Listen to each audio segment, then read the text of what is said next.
There is not one passage in the New Testament that speaks of the building of a future literal temple and the reinstitution of Levitical priesthood with animal sacrifices. In fact, that's impossible. All the records of the Levitical priesthood were burned in 70 AD. We could not know for sure whether someone is of the descendant of Levite, and that covenant is obsolete. So even if they did try to say they were of the Levites, it would mean nothing in the eyes of God.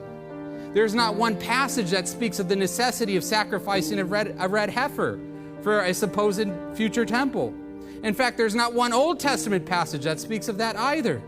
All of this talk, which is abundant in Christian circles on TV and social media, it is simply noise that the enemy uses to sidetrack us from the glory of the new covenant. Are there some people that want to rebuild the old covenant temple in Jerusalem? Sure there are. There have always been those people for the last 2,000 years, and they've attempted to rebuild it for the last 2,000 years. You know how many times they succeeded?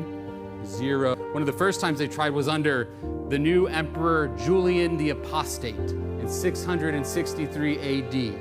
So, Constantine was 50 years before him. Up until him, all the emperors at that time were Christian. Well, this is the first emperor of Rome who rises, and he's not a Christian. He's called the apostate. And one of the first things he wants to do as an apostate Christian is he says, I want to rebuild the temple in Jerusalem.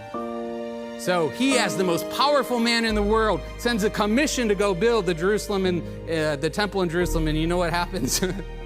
It says that fire comes up and consumes them.